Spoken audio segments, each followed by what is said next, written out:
Hi, my name is Alayna Shaw. I'm going to be teaching about Christ consciousness and the path that Jesus left for us to go home, to ascend. Everything that I have done, and they asked me to do an introduction, everything that I've ever studied, ever done, is every single thing is about ascension. And when I was around 4, I started on this path, and I realized that I was going to definitely ascend on this path. But then when I looked that there was so much pain and suffering, I decided I'm taking all of us. So most of this lifetime is learning that not everybody wants to go home. Not everybody wants to be happy and live in peace and gratitude and joy.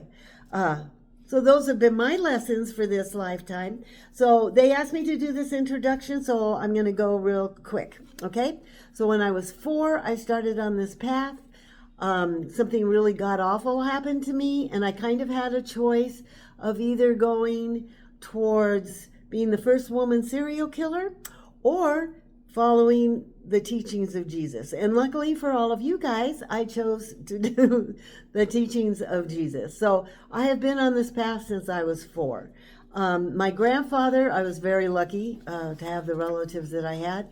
My grandfather was the greatest healer I've ever known. He would just put his hand about 6 inches away from somebody's spine or something that was broken or whatever he was working on, and you could just hear it go click, click, click, click, click, click, and they'd be healed.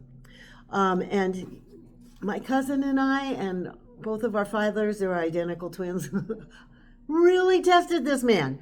And he proved what a great healer he was with us all the time. Okay, so the first thing that he did was help me understand that the one law above all laws is the law of love. And he showed me that it isn't about what you know up here. It's not intellectual. It's what's coming from your heart. So you have to work on your heart. And what I learned was simply that it wasn't to know what Jesus' path was to go home, to ascend. It was to become the path that Jesus left for us to become, to go home. So my grandmother, she wanted to raise me as an aristocrat, and she was doing a really good job until the hippie movement came in. So that was pretty exasperating for her. My Nana, she was a wild pistol, and she taught me how to fight. So watch out, guys. My Aunt Connie protected me all the time. She really dedicated her whole life to protecting me, and every once in a while she would take me to Griffith Park, and I thought it was her middle name, but I was so excited because Sophia was coming. And Sophia taught me about angels in heaven and all of the systems that work throughout the universe. And then my mother, she taught me that life was hell. And she taught me the world, the art of war is what I decided to call it. And I thought that was kind of traumatizing for a 4 or 5-year-old. But however, as I grew up, much later, like more recently, I decided that I don't think I could have survived this planet without knowing that stuff. My father taught me that we could create a paradise world on this planet. And he taught me how to create cities under the sea. He taught me how to create magnetic energy that was forever existing, just for everyday uses, not something grand, just for everyday use. He also was part of a team that helped invent computers. Okay, so by the time I was 11, I started traveling all over the world. And this was a big influence. And my father and I went to these pyramids just outside of Mexico City. And we walked up to them, and my dad jumped back and goes, "Oh my God, this is all computer language." And he could really read it. And I looked and I said, "I think it's sacred symbols." And I think we were both right. And it started me on a path that changed my whole life. So by the time I was 14, I was traveling all over the world. And each archaeological site that I went to activated dormant energy frequencies. Okay, so imagine light switches in your head. Each site has its own specific energy frequency, and it was turned off. So when I got there, it was a long time ago, not saying how long, that I just turned it on, okay? And it turned me on, okay? So each dormant area in my brain, one of these sites turned on, didn't expand all over the place, just turned on, and then I turned on one of these things. So it was pretty overwhelming.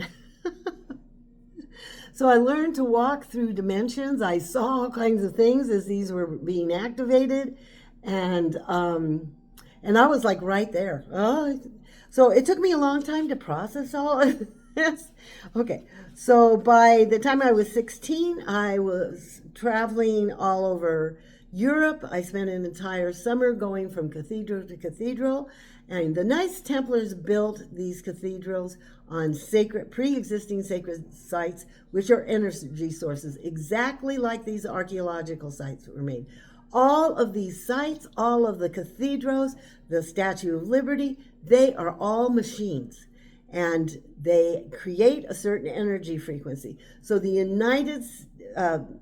all the cathedrals in Europe were set on different energy frequencies with certain sacred symbols. So when somebody would walk through there and spend time praying, opening themselves up, they would pull in all of these messages, all these sacred symbols to help activate the dormant areas in their brain, to help evolve us so we can ascend. Now, millions of people are going through these cathedrals, and they don't realize, but they're being activated. Their little light switches in their brain are being turned on. And I really thank the Knights Templars for spending all this time and energy and money to build these machines to help us now ascend. They thought very far in advance. Okay, when I was 18, I went to Kauai, and in Kauai I studied for 2 months the Bible, and this is like doing nothing else except for studying, and 2 months on the Vedas. And before I left, somebody came in, the son of the person who owned all of this land, and completely changed both of our lives. We went on quite an adventure together, which is not my story to tell. And it threw me into an interdimensional training through going through the universe, and everything that Sophia had taught me, I was already activated to do. Totally overwhelming, and it never stopped. I'm still going through it today, and he was 16 and I was 18. So this has been a long time. I've been living my 18-year-old start on an entire path about ascension, not just for myself, but for everyone else. So then, around 20-ish, I went to Palenque, and I decided, some of the pictures that are just around, I thought I would show you. Here's me in Palenque. I hitchhiked through Mexico and Guatemala, all the way down to Tikal, seeing all these archaeological sites and becoming them. Later, I learned to read the one page of the Dresden Codex, and it was the end of the world. I think it started right here when I spent so much time in Palenque and Tikal. Very amazing. Eventually, around 20, I started college. I graduated from UCI,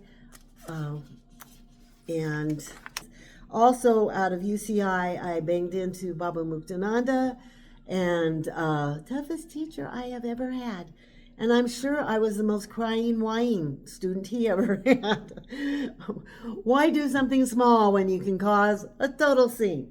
And then I started studying under the Brotherhood of the Light, and I'm still a part of that. The Brotherhood of the Light has created every single major religion on the planet. And it's all about love, light, and ascension, okay? So I also studied under the Sisterhood of the Light long before I came here. I have no idea how many dimensions. I have been trying to get everybody to realize that we are the children of God. This planet was created for the children of God. It's time for us to come home now. And I don't want to leave anybody behind. So again, I'm bringing out the steps that Jesus left us to follow so we can all go home together, okay? And one thing I wanted to point out, which I probably won't have time to, so I'm kind of digressing on this, is that the Bible says that this planet, the humans on it, the children of God, are supposed to be the planet's caretakers. I want to define the word caretaker.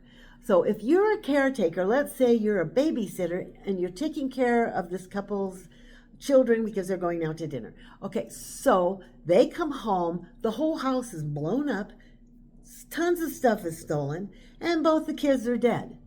That would not be a definition of a caretaker. A caretaker is somebody or people who heal, to help make more beautiful, to love, to spread joy and gratitude, and walk in peace and bless everything on earth and every child of God on it. So that's what a caretaker is. So back to start teaching again is because I think that people forgot that we're the children of God. I think that we, even though we might be saying we're Christians, are not walking the path of God. They are not walking the path of Jesus, who taught love and compassion and forgiveness. That's going to be our next section, but that's why I came back to start teaching again. I will be here for you all the time. We're setting this website up to where I can help you individually or collectively, however you want to do it. I'm going to leave all of that up to you, okay? We'll design this site for you, by you. Okay, love you guys.